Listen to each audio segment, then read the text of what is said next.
महावीर तुम्हारे चरणों में श्रद्धा के कुसुम चढ़ाए हम।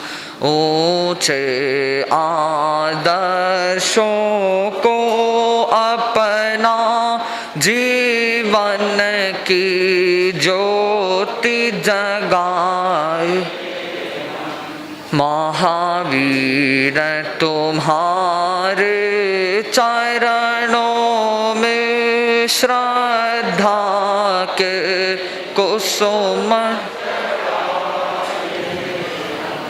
तपस्यामय शुभ साधन से आराध्य चरण आराधन से बन मुक्त विकारों से सहसा अब आत्म विजय कर पाए हम। महावीर तुम्हारे चरणों में श्रद्धा के कुसुम चढ़ाए। दृढ़ निष्ठा नियम निभाने में हो प्राण बलि प्रण पाने में मजबूत मनोबल हो ऐसा कायरता कभी न लाए हम। महावीर तुम्हारे चरणों में श्रद्धा के कुसुम चढ़ाए। यश लोलुपता पद लोलुपता न सताए कभी विकार व्यथा।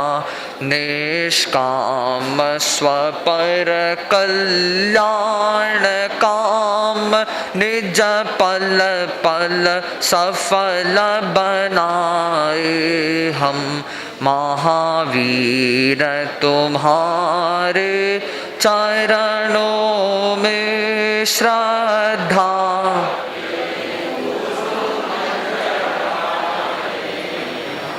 गुरुदेव शरण में लीन रहे निरभीक धर्म की बाट बहे। अविचल दिल सत्य अहिंसा का दुनिया को सुपथ दिखाए हम। महावीर तुम्हारे चरणों में श्रद्धा के कुसुम चढ़ाए। प्राणी प्राणी सह मैत्री हो ईर्ष्या मत्सर अभिमान न हो। कहनी करनी एक सार बना तुलसी तेरा पथ पाए। महावीर तुम्हारे चरणों में श्रद्धा के कुसुम चढ़ा। ऊंचे आदर्शों को अपना जीवन की ज्योति जगाए हम। महावीर तुम्हारे चरणों में श्रद्धा के कुसुम चढ़ा। अनंत आस्था के केंद्र प्रभु महावीर के चरणों में वंदन। परम आदरणीय परम पूज्य आचार्य श्री महाश्रमण जी के चरणों में वंदन। अंतर विराजित मुनिषि के चरणों में स्वभक्ति वंदन। जागृत भाइयों और बहनों, पर्युषण महापर्व का प्रथम दिवस सभी लोगों में, चारों तीर्थों में, श्रावक श्राविका समाज में, साधु संतों के तो मानो 12 महीना पर्युषण सा ही रहता है। एक जैसा साधना कर्म सदा ही चलती रहती है। पर श्रावकों के लिए जो कदिया होते हैं, जो सारा इस चीज़ में विश्वास करते हैं कि भाई 12 महीने कुछ भी करो, 8 दिन अच्छी तरह रहना चाहिए, उन लोगों के लिए विशेष कर से ये पर्युषण महापर्व विशेष जागृति का समय रहता है।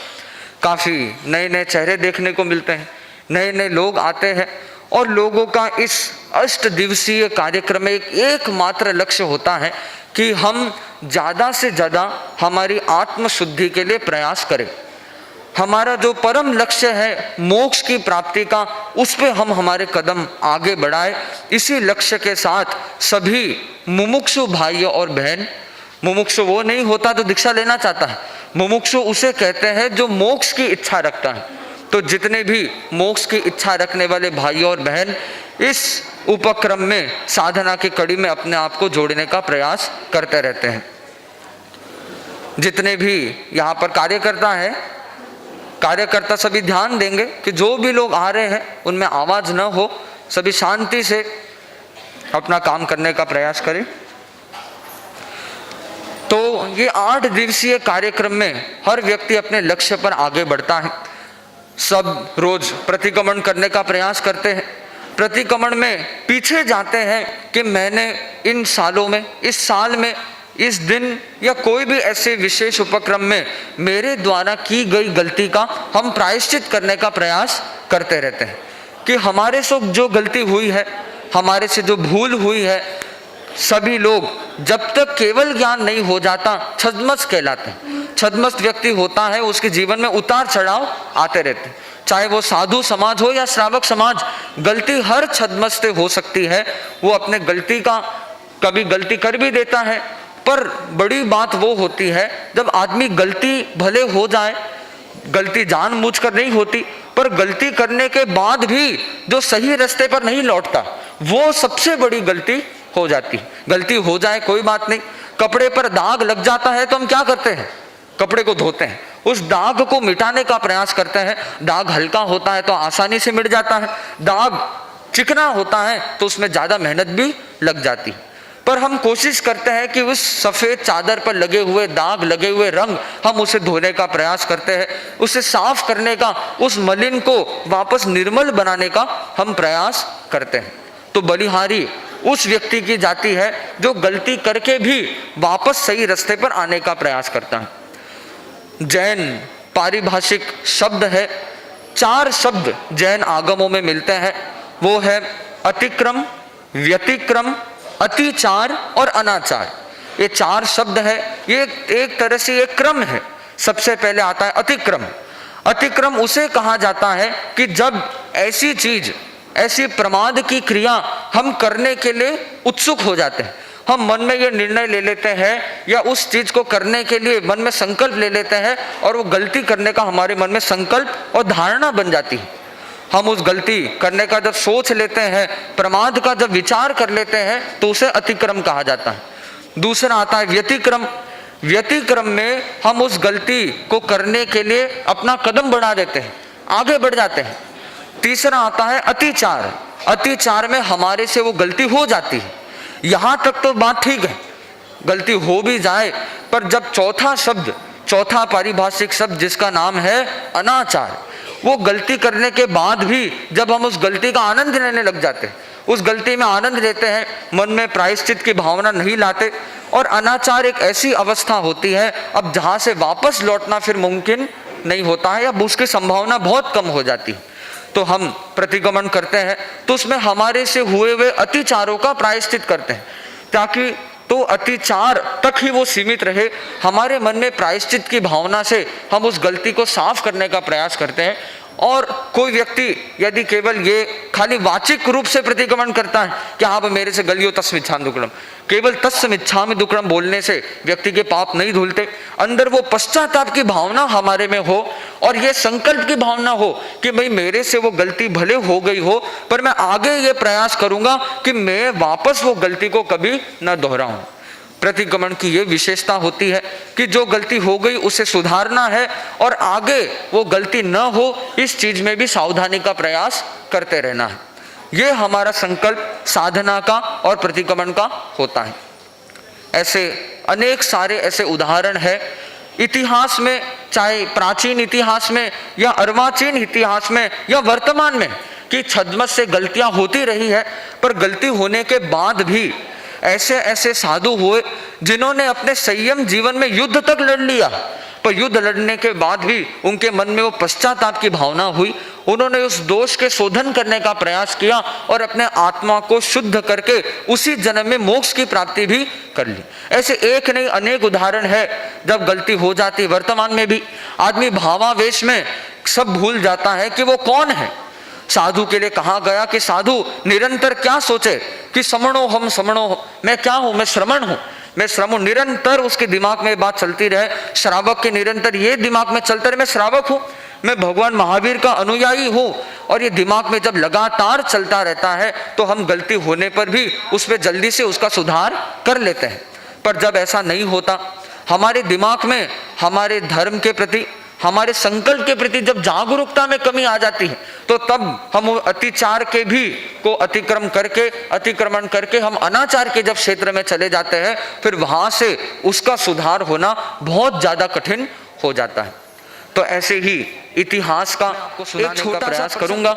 ये ऐसा घटनाक्रम है, विशेष आगमिक ऐसी घटना कि जहां पर एक साधु बन तो गया, पर साधु बनने के बाद उसकी साधु बनने की क्या कहानी रही और उसके साधु बनने के बाद ऐसी क्या कठिनाई हुई कि उसके साधु जीवन से आस्था भी उतर गई। साधु बन तो गया पर साधु जीवन में मन नहीं लगने लगा। किस प्रकार उसके संयम के जीवन में अवरोहण होता है, ऊर्ध्वारोहण भी होता है, तो वो नीचे भी गिरता है। इन दोनों पक्षों को हम सुनने का अभ्यास करेंगे। तो प्रश्न उठता है ये ऐसी क्या कहानी है। तो उसके सबसे पहले भूमिका के रूप में बलि बलि बलिहारी थारी मेघ मुनि जाऊं, बलि बलि बलिहारी थारी मेघ मुनि, थे तो श्रेणी का कुल उज्जवली मेघ मुनि। तो सभी लोग आपको पता चल गया ये क्या घटना है। तो ये घटना जिसे आप अनेक शब्दों से जानते होंगे, आप इसे मेघ कुमार के नाम से या मेघ मुनि के नाम से, या आचार्य महाप्रज्ञ जी की प्रसिद्ध संस्कृत काव्य रचना संबोधि के नाम से।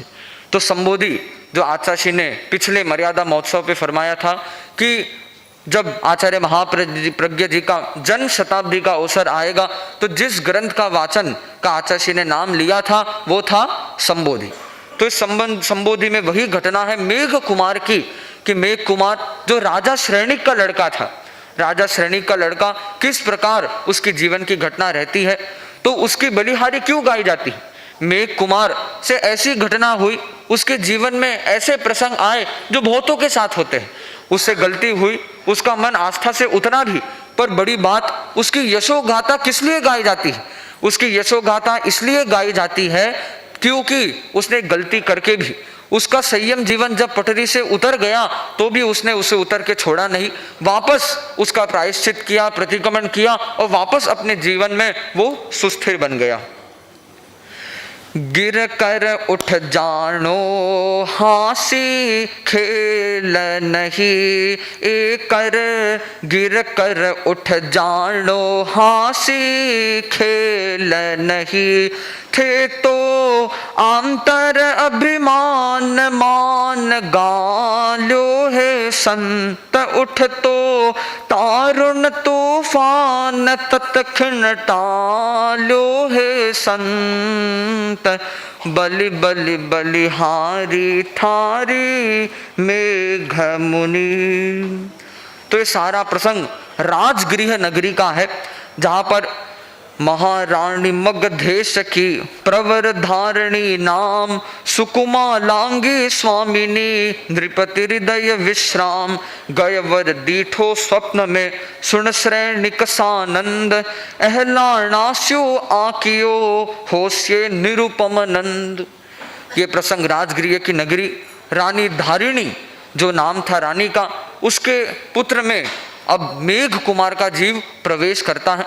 और रानी ऐसे शुभ स्वप्न को देखती है और स्वप्नकार ये निर्देश देते हैं कि इसके कोख में जो पुत्र का जन्म हो रहा है, ये बड़ा यशस्वी महान पुत्र रत्न के रूप में होगा, इसका जन्म होगा और ये खुद को तो तारेगा ही और इसके निमित्त से कई जीवों का कल्याण भी होगा। तो जब एक माता और पिता को ये सूचना मिलती है तो उनमें हर्ष का पार नहीं होता कि हमारे कोख से, हमारे परिवार में एक ऐसे पुत्र का जन्म होगा जो खुद का क्या, संसार का भला करेगा। तभी माता पिता को ये कल्पना नहीं थी कि वो भला करने की बात चाहे वो संयम जीवन के द्वारा थी या भौतिक जीवन के द्वारा थी। वो माता और पिता तो यही कामना करते थे कि ये मेघ कुमार है, क्या करेगा, ये बड़ा होकर ये बड़ा कोई राजा बनेगा, लोगों पर अच्छा शासन करेगा। और यही सपने उनके माता पिता ने संजोए थे। थारे चरणा में म्हारी भाव भी निवंदना, नत हो पंचांग म्हारी भाव भी निवंदना। सादर स्वीकारो मुनिवर मेघ कुमार हो, जग जीवन आधार हो, संकट मोचन हार हो, म्हारी भाव भी निवंदना। तो ऐसे पुराने शास्त्रों में ऐसी बात आती है कि जब कोई स्त्री गर्भवती होती है तो छठे महीने में उसके दोहद उपना होता है। मन में ऐसा दोहद आता है, दोहद का अर्थ ऐसा संकल्प या ऐसा स्वप्न के रूप में वो संकल्प आता है जिसमें कहा जाता है कि यदि वो दृश्य जो सपने में आया था वो यदि साक्षात हो जाता है तो उसे अत्यंत बहुत ज्यादा अति शुभ माना जाता है। तो रानी धारिणी के गर्भ धारिणी बड़ी धारणी, वातावरण उमंग भर्यो, उपनो धोलो एक सतोलो, वे भूमंडल हर्यो भर्यो। कौंधे बीजलिया बादलियारी भर भर मार हो, बरसालो साकार हो, म्हारी भाव भी निवंदना। तो उसका दोहद बड़ा विचित्र था। भयंकर गर्मी के मौसम में उसके मन में दोहद होता है कि भाई बारिश हो रही है, बारिश हो रही है और बारिश से सब जगह हरियाली ही हरियाली, सारा जगह केवल हरा और ऐसा अनुपम दृश्य दिख रहा है। नदी नाला पूरी तरह से भर चुके हैं, जगह जगह मोर नाच रहे हैं। अब ऐसा दृश्य वो देखती है तो देख के एक बार बड़ा अजीब सा भी लगता है कि गर्मी के मौसम में अचानक से बारिश आए तो आए कहां से, तो ये दोहद कब पूरा होगा। और उसे तो ये एकदम अशक्य लगा कि भाई ऐसा दोहद तो पूरा हो ही नहीं सकता और उसका मन बड़ा निराश हो गया। उसने दोहद में कई बातें देखी।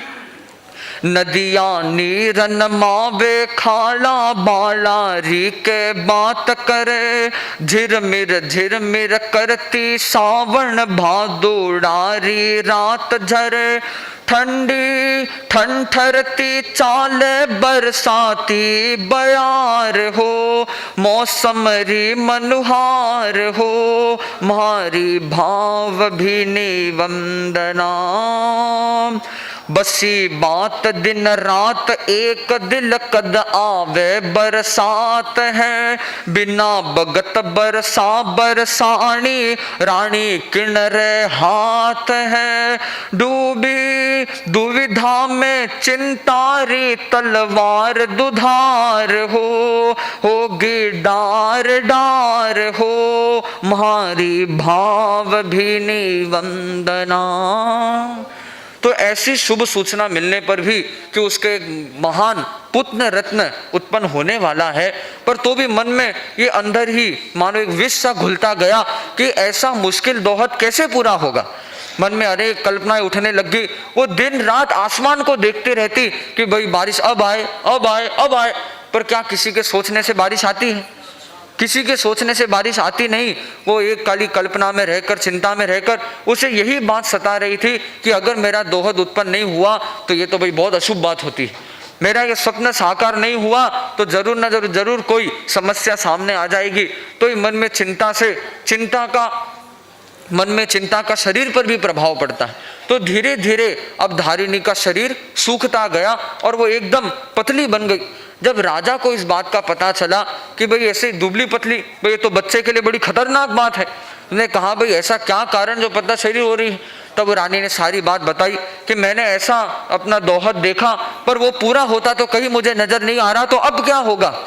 तो तब राजा ने अपने बहुत बुद्धिमान तीक्ष्ण बुद्धि लड़के जिसका नाम था अभय कुमार को बुलाया, जो राजा श्रेणी का लड़का भी था, बुद्धिमान था और साथ में पूरे मगध देश का महामंत्री भी था।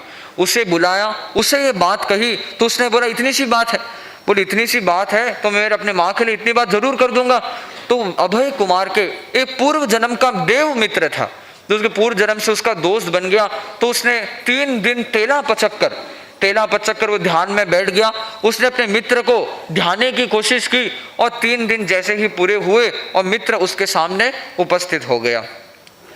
वो देव वापस उसके सामने उपस्थित होकर उसे प्रश्न पूछता है, क्यों आकस्मिक सुमिरन पूछे मित्र देव हाजिर खड़ो, मैं कृतज्ञ हो कह तो अभय कुमार उमंगे बढ़ो चढ़ो, खींचो मानस चित्र मित्र चरणा साभार हो, सुमिरन रो आधार हो, भारी भाव भी निवंदना, देवाणम मणसाणम जो भी मन में धारे शीघ्र करे, उमड़ घुमड़ती घटा गगन में छिन्न में नीर निवाण भरे, देखी माता मन प्रगट्यो अपरंपर प्यार हो, रो रो रंग सवार हो, भारी भाव भी निवंदना। और देवता के लिए ऐसी कोई बात मुश्किल नहीं होती। यदि देवता चाहे और उस व्यक्ति का भी यदि पुण्योदय का प्रसंग हो तो देवता हर इच्छित चीज को, हर मनोकामना को पूरी कर सकता है। तो रानी को तो यही चाहिए था कि उसका दोहद पूरा हो जाए। देवता अभय कुमार के सामने उपस्थित हुआ और अभय कुमार को बोला, भाई कैसे याद किया, क्या तकलीफ आई, बोलो क्या चाहिए। अब आप बताइए, आपके सामने अगर कोई देवता आ जाए और मांग करे कि भाई बोलो क्या चाहिए, तो या तो अब क्या मांगोगे पता नहीं, पर लगता ऐसा है कि कोई कुछ नहीं मांग पाएगा, कि तभी दिमाग क्या काम लगे। आप सोचो भाई मैं 10,000 मांगू, करोड़ मांगू, ज्यादा लाख मांगू, कितना मांगू, तो संख्या बढ़ती जाती है, उतने में तो देवता कंटाल होके चला जाएगा कि भाई क्या मांगू। तो आदमी के ऐसे प्रसंग आने पर लोभ ऐसे बढ़ता है, पता ही नहीं चलता। तो वैसे ही अभय कुमार के सामने प्रश्न पूछा।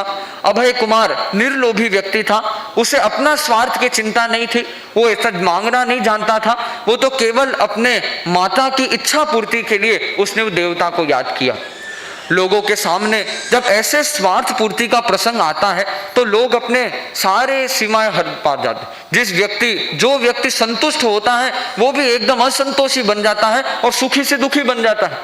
एक छोटा सा प्रसंग कि एक बार एक बूढ़ी माई थी, उसके कोई बच्चा नहीं, संतान नहीं, कुछ नहीं, छोटी सी झोपड़ी में रहती थी। और एक बार एक देवी उस पर प्रसन्न हुई और देवी उसके सामने आई कि बूढ़ी देख, तू इतनी बूढ़ी हो गई, शरीर पतला हो गया, सिर्फ कंकाल रह गए, मेरे को बहुत दया आ रही है, तो तू कुछ मांग ले, वरदान मांग। तो वो बूढ़ी माँ ने बोला, भाई मैं तो सुखी हूँ, मुझे कोई चीज की जरूरत नहीं है और न मुझे मांगना आता है। पर वो देवी का बहुत ज्यादा आग्रह रहा कि नहीं, ऐसा नहीं चलेगा भाई, देवों का दर्शन ऐसा खाली नहीं जाता, कहा जाता अमोघम देव दर्शनम, बोले ऐसा खाली नहीं जाएगा, जरूर कुछ मांगना ही पड़ेगा। और ऐसे संतुष्ट बूढ़ी भी अब पता नहीं ऐसे वरदान के सामने प्रसंग आने पर उसका मन में क्या क्या कल्पनाएं आने लग गई, वो सोचने क्या मांगू। अंत में उसने देवी से कहा कि देखो मेरे पास, मुझे मांगना तो आता नहीं, मेरी थोड़ी सी कुछ इच्छा है, अगर आप पूरी कर सको तो कर दीजिए। देवी ने बोला, भाई थोड़ी सी बात है, जरूर बोलो। तो बूढ़ी माँ ने कहा कि अन्न दीजिए, धन दीजिए, टाबर सु भर दीजिए आंगणो, मरिया पछे मुक्ति दीजिए, ज्यादा कहीं मांगणो। बोले ज्यादा कुछ नहीं मांगना नहीं आता है मेरे को, तो खूब सारा अन्न देना, खूब सारा धन देना और खूब सारे बच्चे देना और अंत में मरने का मुक्ति भी दे देना। बोले और ज्यादा मेरी कोई मांग नहीं। तो व्यक्ति के ऐसे प्रसंग पर कहां से ऐसी बातें, कहां से लोभ जाग जाता है पता नहीं चलता। पर अभय कुमार ऐसा व्यक्ति था नहीं, उसके मन में ऐसा लोभ नहीं आया। उसने अपने माता की इच्छा को पूरा करने का प्रयास किया और उसने देवता को स्पष्ट कह दिया कि मैं तो केवल चाहता हूं कि उनका दोहत जो उत्पन्न हुआ, ये बारिश, गर्मी के मौसम में तो बारिश कहां से आए, तो मैं यही चाहता हूं कि मेरी माँ का तुम दोहत पूरा कर दो। और देवता के लिए तो एक आग झपकने जैसी बात थी। उसने ऐसे अपने वैक्रिय बल से ऐसा माहौल की रचना की और तुरंत खुले तपती धूप में, पूरा आकाश खुला मौसम था और कहां से काले बादल आ गए, बारिश चालू हो गई, नदी नाले भर गए, मोर नाचने लग गए और उनका दोहत रानी का पूरा हो गया। रानी इतनी प्रसन्न हुई, इतनी प्रसन्न हुई जिसकी कोई सीमा नहीं थी। और कुछ ही समय में उनका दोहत पूरा होने के 3 महीने बाद, ठीक 9 महीने पर पुत्र का जन्म भी हुआ। उसका मेघ कुमार नाम रखा गया। और आगे इस मेघ कुमार की हम कहानी को आगे सुन सकेंगे। मुनि श्री पधार गए अपने स्थान पे खड़े खड़े। वंदे मुनिवर।